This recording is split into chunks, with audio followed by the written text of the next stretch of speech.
안녕하세요. 대한민국의 모든 사고를 다루는 사고링크입니다. 이번 2023년 개정된 교통사고 규정 때문에 사고를 당한 많은 분들이 어려움을 겪고 계신데요. 그래서 지난번에는 이 정도로 바뀌었다 라고 안내를 드렸다면 이번에는 조금 더 구체적으로 어떻게 해야 합의를 잘 할 수 있는지 치료 및 합의 관련해서 조금 더 상세하게 다뤄보도록 하겠습니다. 우선 이번에 업데이트된 소식들이 있는데요. 교통사고 피해자 입장에서 봤을 때 나쁜 소식과 좋은 소식이 있습니다. 먼저 나쁜 소식부터 말씀드리면 합의 진행 시 지금까지 합의금 항목 중 하나였던 향후치료비라는 그런 항목에 대해서 보험사에서 금액을 제한한다는 소문이 있습니다. 다시 말하면 보험사 내부 정책에 의해 피해자에게 향후에 지급할 향후치료비를 제한함으로써 합의금을 과거처럼은 이제 주지 않겠다라는 겁니다. 들리는 소문으로는 지역에 따라서 그리고 기간에 따라서 담당자별로 지급할 수 있는 향후치료비를 제한한다는 소문이 있는데요. 나일론 환자를 잡겠다는 그 취지 자체는 환영할 만하지만 어떻게 보면 이 선량한 피해자들한테까지도 나일론 환자 취급을 하는 것이 아닌가 그런 생각이 듭니다. 사실 보험사가 이러한 똥배짱을 부릴 수 있는 가장 큰 이유로는 이번에 바뀐 2023년 규정 때문에 피해자들이 병원에서 진단서를 계속 발급받아야 되는 그런 상황들이 만들어졌기 때문이라고 볼 수 있는데요. 이 진단서 비용을 교통사고 피해자가 부담한다. 이런 상황에서 보험사는 이러한 정책을 세웠던 것 같습니다. 자, 그런데 여기서 교통사고 피해자분들께 좀 더 좋은 소식을 말씀을 드리면 사고일 4주 이후부터 발급받는 진단서 비용은 보험회사에서 부담하기로 했다는 소문을 들었습니다. 그래서 이게 진단서 발급을 하신다고 하면 먼저 의료기관에 진단서 발급을 하시고 발급 비용을 내신 다음에 보험사에 진단서와 영수증을 같이 제출을 하면 보험회사에서 이 비용을 피해자에게 직접 보상을 해줄 거라고 예상하고 있습니다. 만약 진단서 비용을 고객 부담이라고 보험사 담당자가 이걸 고의로 거짓 안내를 하는 경우에는 지체 없이 금융감독원에 조정 신청을 하시면 될 것 같습니다. 어쨌든 2023년 개정된 규정은 옳고 그름을 떠나서 일단 시작을 했습니다. 그런데 우리 같은 일반 힘없는 사람들은 어쨌든 현실에 순응하면서 살아야 되지 않겠습니까? 그러면 이 와중에 어떻게 하는 것이 피해자들에게 최선의 선택이 될 수 있는지 한번 같이 살펴보도록 하겠습니다. 첫 번째, 치료를 정말 제대로 받으셔야 됩니다. 지난번 영상에서도 한번 말씀을 드렸는데요. 결론부터 말씀드리면 치료를 잘 받아야 결국 보상도 제대로 받을 수 있는 그런 상황이 될 것 같습니다. 그런데 보험사 일부 담당자들 중에는 교통사고 피해자들이 어쩌다 한 번씩 일어나는 사고니까 잘 모른다는 것을 악용을 해서 대인원 120만 원으로 모든 합의금과 치료비가 제한이 되니까 치료를 받지 말고 차라리 합의금을 그 안에서 지급하는 걸로 끝내자, 이렇게 안내하시는 분들이 좀 있는 것 같습니다. 정말 치료받아야 하는 피해자들을 속이고 뒤통수 치시는 분들이 계신데요. 일단 이 부분은 완전히 틀린 내용입니다. 이번에 바뀐 규정에 보면은 일정 금액 내에서 합의금과 치료비를 제한한다, 이런 내용은 사실 전혀 없습니다. 치료비는 치료비대로 산정이 되는 것이고 향후 치료비는 합의 시에 별도로 산정되는 항목이라고 볼 수 있습니다. 대인원만으로 제한된다는 이야기는 상대가 책임보험이 아닌 이상은 전혀 틀린 내용입니다. 그렇기 때문에 만약 이런 얘기를 들으셨다면 상대가 책임보험이냐고 한번 물어보세요. 그렇지 않다고 하면은 상대 대인 담당자는 지금 거짓말을 하고 있다고 볼 수 있습니다. 그리고 만에 하나 과실이 있다고 하더라도 지난번에 한번 설명을 드렸다시피 치료에 대해서는 사실 크게 걱정하지 않으셔도 됩니다. 사실 제가 여러분들께 지난번 영상에서 제가 과실 치료비 부분에 대해서 잘못 안내를 드렸습니다. 사과드리겠습니다.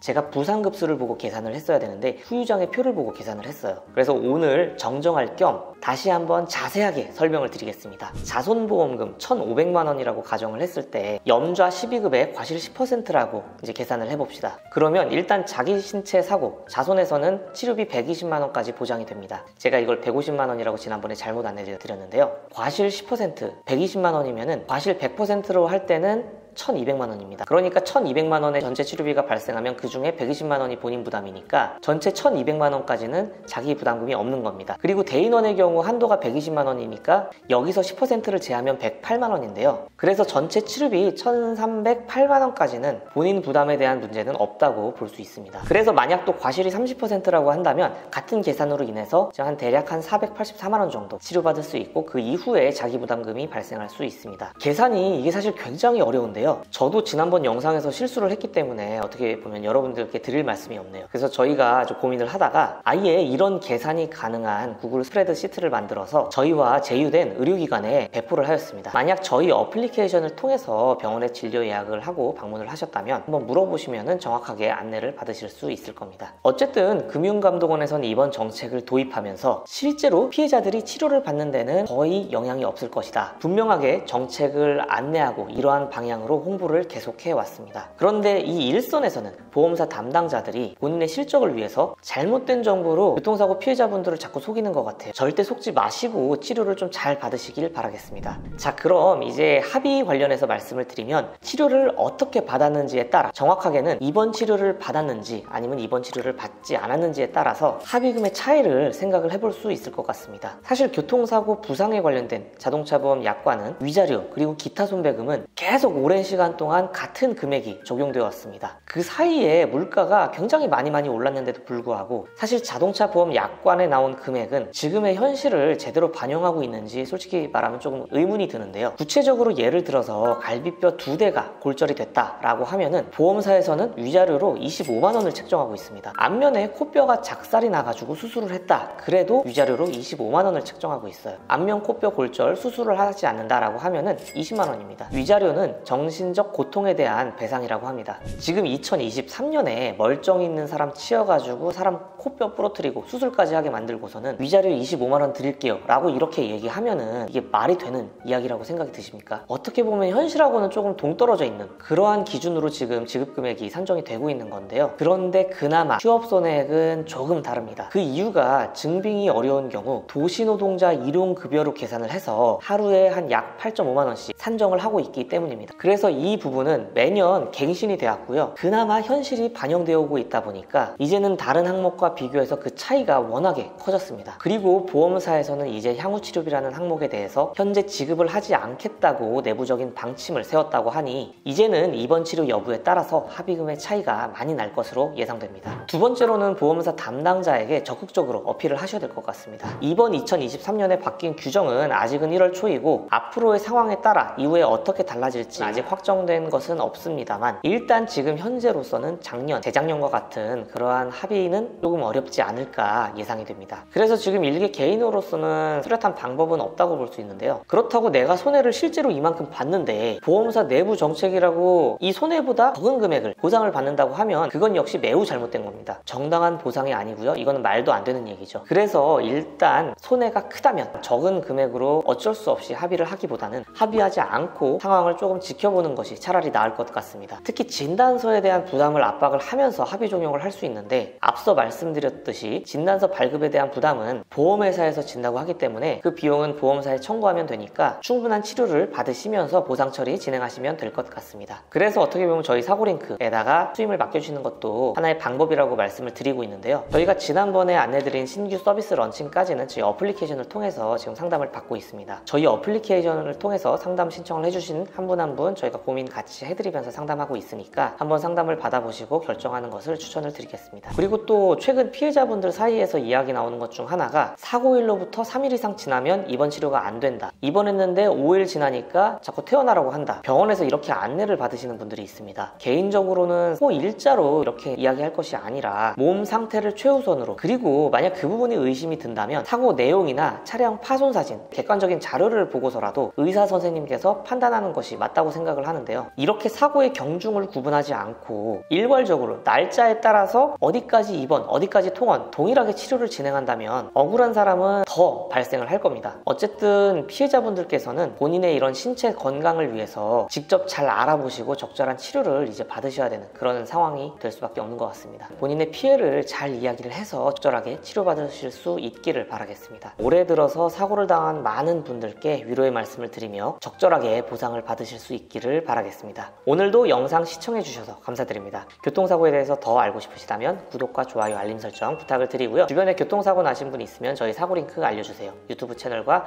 어플리케이션 있습니다. 그분들께 매우 큰 도움이 될 겁니다. 이만 사고링크였습니다. 감사합니다.